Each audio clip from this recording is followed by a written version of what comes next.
Hello dear students, welcome to Nakul maths classes. हमने पिछले lecture में एक्सरसाइज 3.2 के कुछ सवाल किए थे।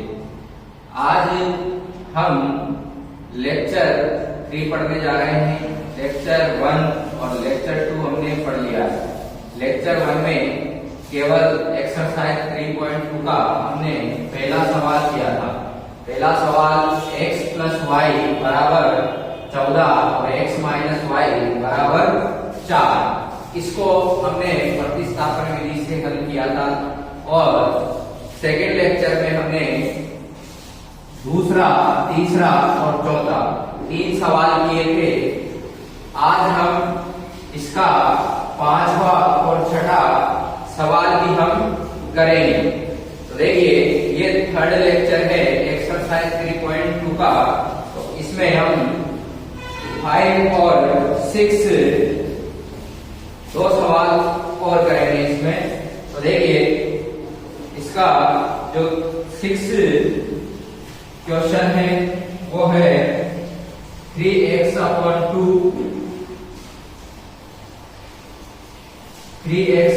2 minus 5y upon 3 is equal to -2। इसकी पहली इक्वेशन है। और सेकेंड इक्वेशन है x upon 3 plus y upon 2 is equal to 13 upon 6। ये 6 क्वेश्चन है और ये 5th क्वेश्चन है। तो सबसे पहले हमने 4 तक लेक्चर 1 और लेक्चर 2 में पढ़ लिया है। यानी एक्सरसाइज 3.2 का जो 4 तक सवाल है, 4 तक है, वो हमने लेक्चर 1 और लेक्चर 2 में कर लिए हैं। आज लेक्चर 3 में हम 5वां और 6ठा इस पहले क्वेश्चन का एक्सरसाइज 3.2 का जो पहला क्वेश्चन है उसमें 6 सवाल है। और 6 सवालों को हमने 4 सवालों को हमने प्रतिस्थापन विधि से हल किया है। जो बचे हुए हैं 2 सवाल, उसको भी आज हम प्रतिस्थापन विधि से हल करेंगे। तो देखिए, हम प्रतिस्थापन विधि से हल करेंगे। तो 5वां सवाल है हमारे पास। 5वां सवाल है √2x प्लस √3y बराबर 0। और ये पहली समीकरण है। और दूसरी समीकरण है √3x माइनस √8y बराबर 0। ये तो है पहली समीकरण। √2x plus √3y is equal to 0, ये पहली समीकरण है। और √3x minus √8y is equal to 0, ये हमारे पास दूसरी समीकरण है। अब इसमें देखो, इन दोनों समीकरणों में x और y, सिर्फ x और y के ही पद हैं, अचर पद नहीं है। और जिन समीकरणों में यानी अचर पद नहीं होता है उनमें x और y का मान क्या आता है? 0 आता है। ये हम डायरेक्ट भी कर सकते हैं। यानी जिसमें अचर पद नहीं होगा उसका x और y का मान क्या होगा? 0 होगा। हम इसको सॉल्व करके देखेंगे कि होगा या नहीं होगा। ये हम पता करेंगे कि x का मान 0 है या नहीं है, y का मान 0 है या नहीं है। तो हम x और y का मान निकालेंगे किस विधि से? प्रतिस्थापन विधि से। और प्रतिस्थापन विधि से हम x और y का मान निकाल कर चेक करेंगे कि इसका अगर अचर पद नहीं है तो x का और y का मान 0 आता है या नहीं आता है। तो देखिए, हम सबसे पहले क्या करेंगे? समीकरण 2 से। क्योंकि समीकरण 2 में इस y वाले जो पद में है वो माइनस में है। तो जिसमें माइनस होता है उसको हम प्रायिकता दे देते हैं, यानी माइनस वाले को ही हम दाईं तरफ ले जाते हैं। तो हम क्या करेंगे? समीकरण 2 से इस माइनस √8y को किधर भेज देंगे? दाईं तरफ भेज देंगे। इधर माइनस का है, इधर जाएगा तो प्लस का।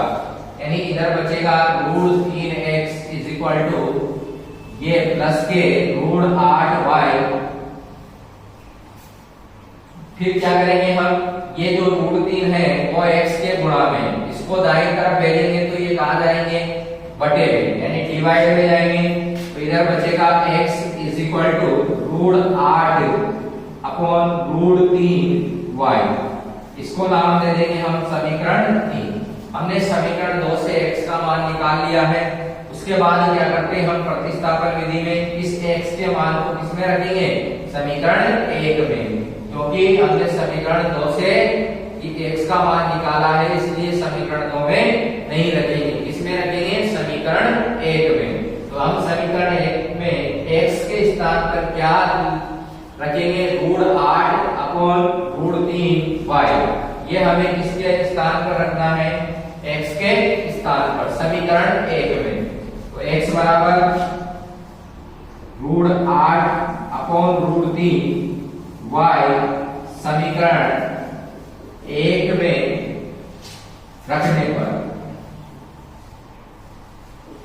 तो यह जो x का मान है वो हम किसमें रखेंगे, समीकरण 1 में रखेंगे। तो समीकरण 1 में रखते हैं x के स्थान पर।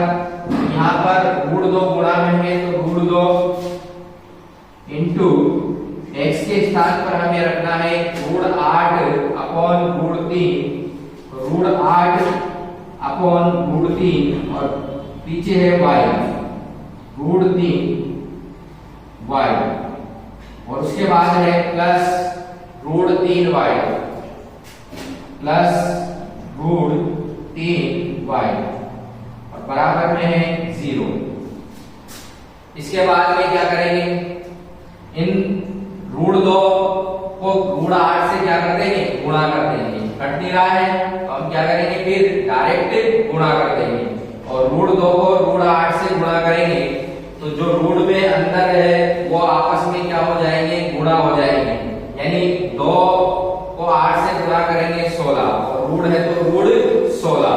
तो यहाँ पर आएंगे root 16 upon root 3y plus root 3y बराबर 0। तो यहाँ पर रूट 2 को किससे गुणा कर दिया हमने, रूट 8 को, तो अंदर के गुणा हो जाएंगे 2 इंटू 8 यानी 2 8 16। अगर मान लो यहाँ पर रूट नहीं होता, केवल 2 होता तो फिर क्या आता, 2 रूट 8। तो अभी यहाँ पर अंडर रूट 2 और अंडर रूट 8 है, तो अंडर रूट के अंदर के गुणा हो जाएंगे और क्या कितना आ जाएगा, रूट 16 आ जाएगा। और 16 का जो अंडर रूट होता है वो कितना होता है, 4। तो 16 का वर्गमूल जो होता है वो होता है 4। तो यहाँ आ जाएंगे 4 बटे रूट 3 प्लस रूट 3y बराबर 0। अब क्या करेंगे हम, इसको सोल्व करेंगे तो एक भिन्न है और दूसरी भिन्न नहीं है। तो क्या करेंगे, जब भी एक भी भिन्न आ जाए या एक ही भिन्न हो और दूसरे बिना भिन्न वाले को जोड़ना हो तो क्या करते हैं, हम एलसीएम लेकर जोड़ते हैं। तो एलसीएम लेंगे, इसके बटे में हम 1 लगा लेते हैं, इसको भी भिन्न के रूप में बता देते हैं।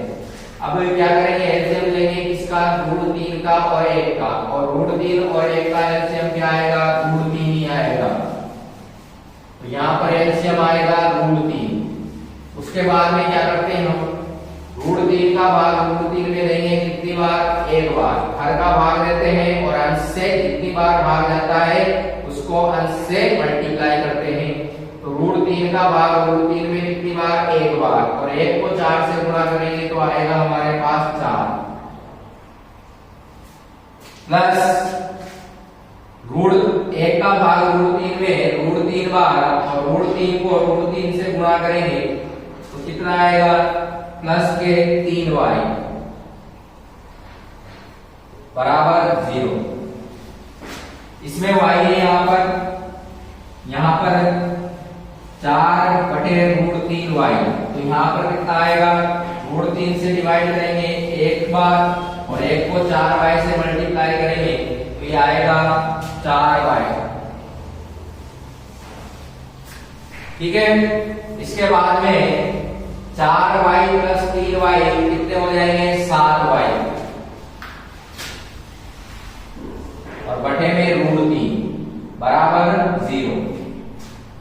ये 4y और 3y कितने y हो जाएंगे 7y, और 7y और बटे में क्या है √3।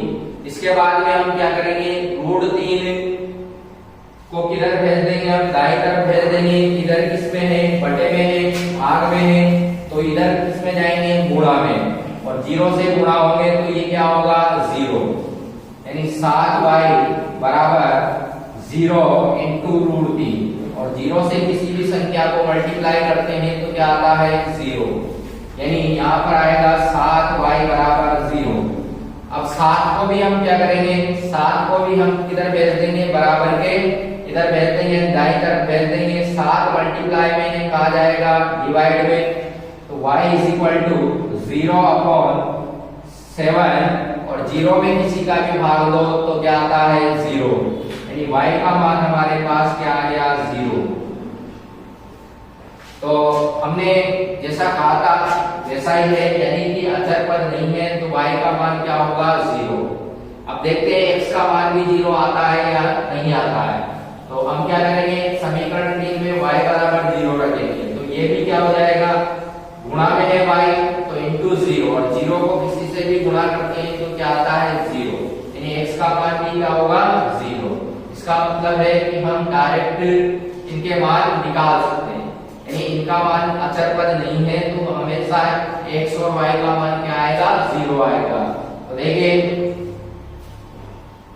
x y बराबर 0 समीकरण 3 में रखने पर, यानी इस समीकरण 3 में y के स्थान पर हम क्या रख देंगे 0 रख देंगे, तो x बराबर √8 बटे √3 इंटू 0, और 0 को किसी से भी गुणा करते हैं तो क्या आता है 0, यानी 0 को किसी भी संख्या से गुणा करेंगे तो क्या होगा 0, अर्थात x और y का मान क्या आया 0। यदि दो रैखिक समीकरणों में यदि अचर पद नहीं है तो x और y का मान क्या होगा 0 आएगा। इसके बाद में हम ये था एक्सरसाइज 3.2 का 5वां सवाल, और अब हम छठा सवाल और कर लेते हैं। इसलिए अब इसके जो पहला क्वेश्चन है उसके 6 सवाल हमारे पास मिल जाएंगे वीडियो के माध्यम से आपको। तो हम इसका एक और सवाल कर लेते हैं छठा सवाल, जिससे कि एक्सरसाइज 3.2 का पहले का के सारे सवाल आपको मिल जाएंगे। तो देखिए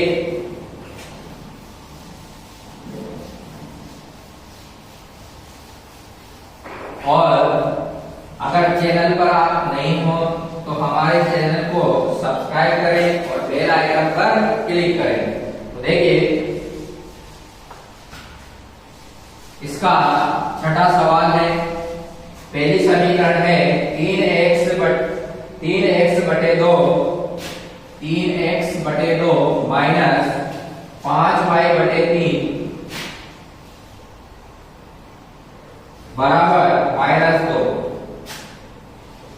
अभी यहाँ पर भिन्न के रूप में है ये समीकरण, तो पहले नॉर्मल रूप में चेंज कर लेते हैं इसको, यानी बिना भिन्न के रूप में इसको चेंज कर लेते हैं, यानी बिना भिन्न वाली समीकरण बना लेते हैं। तो हम बिना भिन्न के कैसे चेंज करेंगे इसको, यानी बिना भिन्न के कैसे बनाएंगे, यानी भिन्न में है अभी तो बिना भिन्न के बनाना है तो क्या करेंगे हम एलसीएम लेकर इनको सॉल्व करेंगे। तो 2 और 3 का एलसीएम कितना होता है 6, तो हम ये 6 एलसीएम ले लेंगे। 2 और 3 का हमने क्या ले लिया एलसीएम ले लिया, कितना आया 6। उसके बाद में क्या करेंगे हम बराबर में क्या है -2, फिर उसके बाद में सॉल्व करेंगे इसको। तो क्या करते हैं हर का भाग देते हैं और जितनी बार भाग जाता है उसको अंश से गुणा करते हैं। तो 2 का भाग 6 में कितनी बार 3 बार, और 3 को इस 3x से गुणा करेंगे तो 3 या 9, यानी कितना आ जाएगा 9x माइनस 3 का भाग 6 में कितनी बार 2 बार, और 2 को 5y से गुणा करेंगे तो 2 पंजे 10, यानी 10y, और बराबर में क्या है -2। अब ये बटे वाले 6 है ना, इसको हम भेज देंगे तो ये बटे में कहा जाएगा गुणा में। तो 9x माइनस 10y और 6 से -2 को गुणा करेंगे तो ये आएंगे 6 दूनी 12 यानी माइनस के 12। इसको नाम दे देंगे समीकरण ए। इसके बाद में ये दूसरी समीकरण है हमारे पास x बटे 3 प्लस y बटे 2 बराबर 13 बटे 6। इसको भी हम बिना भिन्न वाली समीकरण के रूप में चेंज करेंगे तो क्या करेंगे 3 2 का एलसीएम ले लेंगे। 3 और 2 का एलसीएम कितना होगा 6 होगा। इसको भी वैसे ही सोल्व करेंगे जैसे पहली समीकरण सोल्व की है। 3 का भाग 6 में कितनी बार बराबर के इधर कितना है 13 बटे 6। 3 का भाग 6 में 2 बार 2 को x से गुणा करेंगे तो 2x। 2 का भाग 6 में 3 बार 3 को y से गुणा करेंगे 3y। अब देखो यहाँ पर बटे में 6 जब हम इसको दाईं तरफ भेजेंगे तो ये जाएंगे गुणा में और गुणा में 6 और बटे में 6 ये कट जाएंगे, इसलिए हम इनको यहीं काट देते हैं। 6 से 6 खत्म। क्या बचा 2x प्लस 3y बराबर 13। इसको नाम दे देंगे हम समीकरण 2। इसके बाद में इसको इन दोनों समीकरणों को हम प्रतिस्थापन विधि के माध्यम से सोल्व कर देंगे। तो देखिए इसमें जो y वाला पद है उसमें माइनस किसमें है तो समीकरण 1 में है। तो समीकरण 1 से हम x का मान निकालेंगे, y वाले पद को हम किधर भेज देंगे दाईं तरफ भेज देंगे। तो यहाँ पर समीकरण 1 से हम किसका मान निकालेंगे x का मान निकालेंगे। इस y वाले पद को हम दाईं तरफ भेज देंगे और फिर x का मान किसमें रख देंगे समीकरण 2 में। तो देखिए यहाँ पर इधर बचेंगे 9x। इस y वाले पद यानी माइनस 10y को जब हम दाईं तरफ भेजेंगे तो ये इधर माइनस में है तो किसमें चला जाएगा प्लस में चला जाएगा, यानी कि ये बराबर 10y और माइनस के 12। इसके बाद में हम क्या करेंगे ये x के गुणा में 9 है तो इसको भी हम बराबर के इधर यानी दाईं तरफ भेजेंगे। 9x के गुणा में है तो किसमें जाएंगे बटे में जाएंगे, यानी x बराबर क्या आएगा 10y माइनस 12 और बटे में 9। अब जो x का मान आया इसको नाम दे देंगे हम समीकरण 3। अब समीकरण 3 में जो x का मान है वो किसमें रख देंगे हम समीकरण 2 में। 1 में क्यों नहीं रखेंगे क्योंकि समीकरण 1 से ही हमने x का मान निकाला है, इसलिए नहीं रखेंगे समीकरण 1 में। इसमें रखेंगे समीकरण 2 में रखेंगे। तो x बराबर 10y माइनस 12 बटे 9 समीकरण 1 में समीकरण 2 में रखने पर तो समीकरण 2 में हम x का मान रखेंगे। तो यहाँ पर समीकरण 2 में जहाँ x है वहां क्या रख देंगे 10y माइनस 12 बटे 9। तो 2 गुणा में है तो 2 इंटू x के स्थान पर 10y माइनस 12 बटे 9 क्या आ जाएगा, यानी x के स्थान पर हमने क्या रख दिया 10y माइनस 12 बटे 9। इसके बाद में प्लस में है 3y तो प्लस 3y और बराबर में 13 बराबर में है 13। अब इसके बाद में हम सोल्व कर लेते हैं। अब यहाँ पर हर में 9 है तो ये 2 से कटेगा ही नहीं, तो क्या करेंगे 2 से 10y और 12 दोनों को ही गुणा करेंगे क्योंकि ये अंश पूरा है। 10y माइनस 12 ये अंश के रूप में तो 2 से दोनों ही पद क्या होंगे गुणा होंगे। 10y को 2 से गुणा करेंगे तो ये आएंगे 20y और 2 से 12 को गुणा करेंगे तो ये आएंगे 24। 12 दूनी 24 और बटे में 9 प्लस 3y बराबर 13। अब इसमें क्या है एक भिन्न है तो इसमें को भी भिन्न बना देते हैं और एलसीएम लेकर इसको क्या करेंगे सॉल्व करेंगे। तो 9 और 1 का एलसीएम कितना आएगा 9 आएगा। एलसीएम ले लेते हैं हम बटे 9। एलसीएम होगा 9। अब 9 में 9 का भाग कितनी बार? एक बार। और 1 से ऊपर की संख्या को मल्टीप्लाई करेंगे, यानी 20y माइनस 24 को मल्टीप्लाई करेंगे, और 1 से किसी को भी मल्टीप्लाई करते हैं तो क्या आता है? वही संख्या आती है, इसलिए इसको ऐसे कैसे रख देंगे, 20y माइनस 24 और प्लस 1 का भाग 9 में देंगे, तो 9 बार 9 को 3y से मल्टीप्लाई करेंगे तो 9 क्या 27, यानी 9 क्या 27y बराबर 13। इसके बाद में क्या करेंगे हम? इसके बाद में जो y के पद हैं उनको अगर जुड़ रहे हैं तो जोड़ लेंगे, घट रहे हैं तो घटा लेंगे। देखो दोनों प्लस के हैं, 20y और 27y दोनों ही प्लस के हैं, तो दोनों प्लस के हैं तो जुड़ेंगे, यानी 20y और 27y कितने हो जाएंगे? 47y। इसके बाद में माइनस 24 और इस बटे वाले लोग को हम किधर भेज देंगे? दाईं तरफ। बटे में है, किसमें जाएगा? गुणा में जाएगा, और 13 को 9 से गुणा करेंगे तो कितना आएगा? 13 में 117। इसके बाद में हम क्या करेंगे? इस माइनस 24 को दाईं तरफ भेजेंगे, तो माइनस है इधर तो उधर जाएगा तो प्लस का, यानी दाईं तरफ प्लस का। तो 47y is equal to 117 plus 24, और 117 प्लस 24 इन दोनों को जोड़ेंगे हम, तो 47y बराबर 4 और 7 11, हासिल का 1 2 2 4 141। इसके बाद में हम क्या करेंगे? 117 और 24 को जोड़ा, हमारे पास 141 आया। अब 47 गुणा में है y के, तो कहाँ जाएंगे? दाएं तरफ भेजेंगे तो बटे में जाएंगे, यानी y बराबर आएगा हमारे पास 141 बटे 47, और 47 का भाग 141 में देंगे तो कितने बार जाएगा? 3 बार। मल्टीप्लाई करके देखते हैं 47 को 3 से, 3 सत्ते 21, हासिल के 2 3 चौक 12 2 14, यानी 141। 47 को 3 बार गुणा करने पर 141 आ रहा है। इसका मतलब है कि 47 का भाग 141 में कितनी बार जाएगा? 3 बार, यानी y का मान कितना होगा? 3। ये हमारे पास किसका मान आ गया? y का। अब हम क्या करेंगे? x का मान निकालेंगे, तो x का मान निकालने के लिए हमें क्या करना पड़ेगा? इस y के मान को हम किसमें रख देंगे? समीकरण 3 में रख देंगे। तो ये हम ऊपर वाला मिटा देते हैं,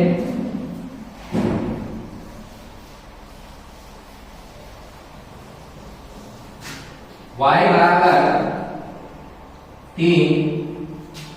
बराबर 3 समीकरण 3 में रखने पर, तो हम क्या करेंगे? y बराबर जो y का मान आया है 3, उसको किस में रख देंगे? समीकरण 3 में। तो इससे हमारे पास किसका मान आ जाएगा? x का मान आ जाएगा। तो x बराबर 10, y के स्थान पर हम क्या रख देंगे? 3 रख देंगे, तो 10 इंटू 3 और माइनस में 12 अपॉन 9, यानी बटे में 9, गुणा करेंगे 10 या 30, x बराबर 30 माइनस 12 बटे 9, और 30 में से जब 12 माइनस करेंगे तो कितना बचेंगे? 18, यानी x बराबर 18 बटे 9, और 18 में 9 का भाग देंगे तो x का मान आएगा 2, यानी x का मान तो आ गया 2 और y का मान कितना आ गया? 3। ये हमने x और y के का मान निकाल लिया है, यानी कि एक्सरसाइज 3.2 के हमने पहले क्वेश्चन के 6 सवाल हमने कर लिए हैं। अब इसके बाद में इसका जो सेकंड सवाल है वो हम करेंगे। देखिए इसको मिटा देते हैं।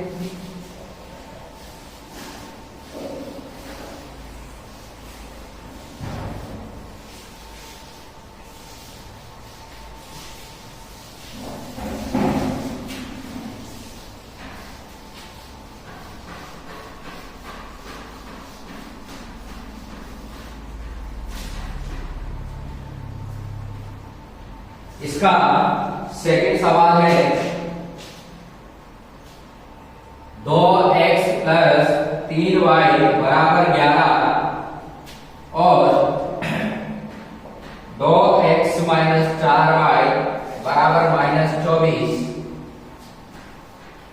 को हल कीजिए और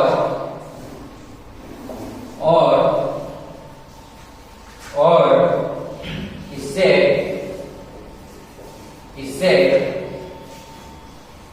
m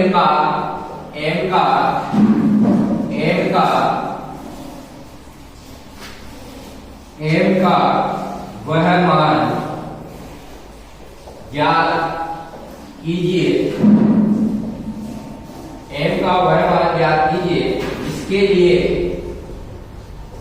जिसके लिए y बराबर mx प्लस 3 हो। यानी हमें दो समीकरणें दी हुई है और हमें क्या करना है, m का मान निकालना है। तो सबसे पहले m का मान निकालने के लिए इसको संतुष्ट करना पड़ेगा, y बराबर mx प्लस 3।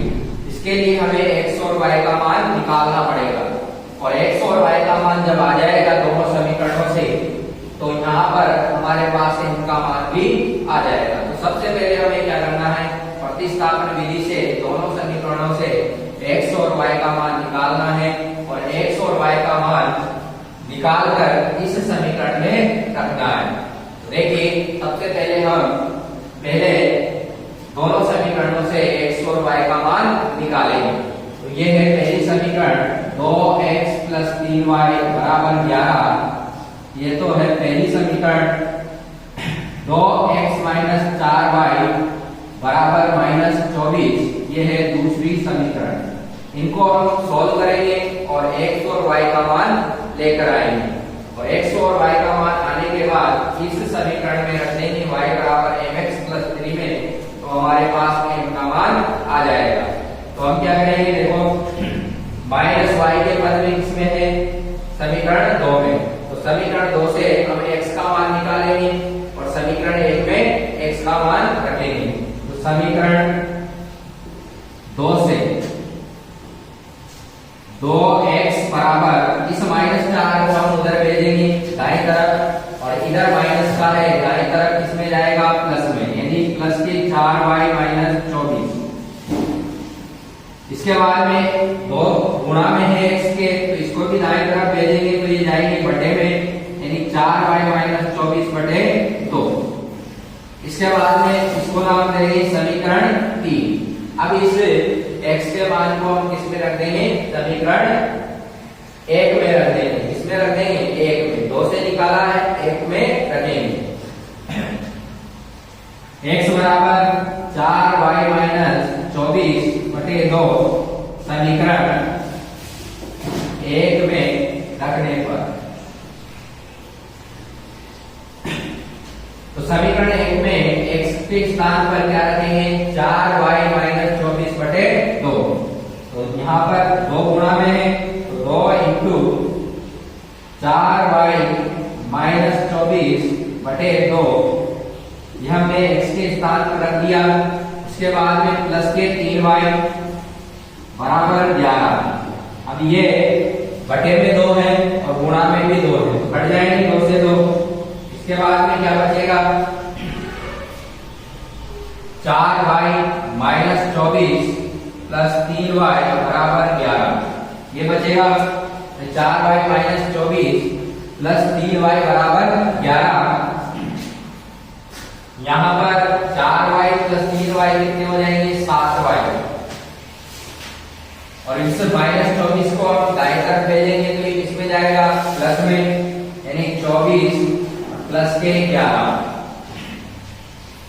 इसके बाद में 24 और 11 को जब प्लस करेंगे तो ये हो जाएंगे 35, यानी 7y बराबर 35। इसके बाद में 7 गुणा में कहा जाएंगे बटे में, यानी y बराबर 35 बटे 7 और 7 का भाग 35 में देंगे तो 7 पंजे 35, यानी y का मान कितना आ गया 5, y बराबर आ गया हमारे पास 5। अब इसको y के मान को समीकरण 3 में रखेंगे तो x का मान हमारे पास आ जाएगा। तो y बराबर 5 समीकरण 3 में रखने पर y का मान समीकरण 3 में रखेंगे, यहाँ पर x का मान निकालने के लिए तो x बराबर 4 इंटू 5 माइनस 24 बटे में 2।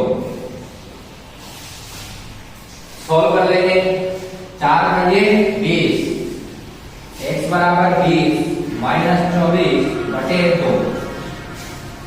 इसके बाद में 20 में से 24 को माइनस कर रहे हैं, यानी कम में से ज्यादा को माइनस करते हैं तो संख्या माइनस की आती है, यानी 20 में से 24 माइनस करेंगे तो यह माइनस के कितने आएंगे 4 और बटे में 2।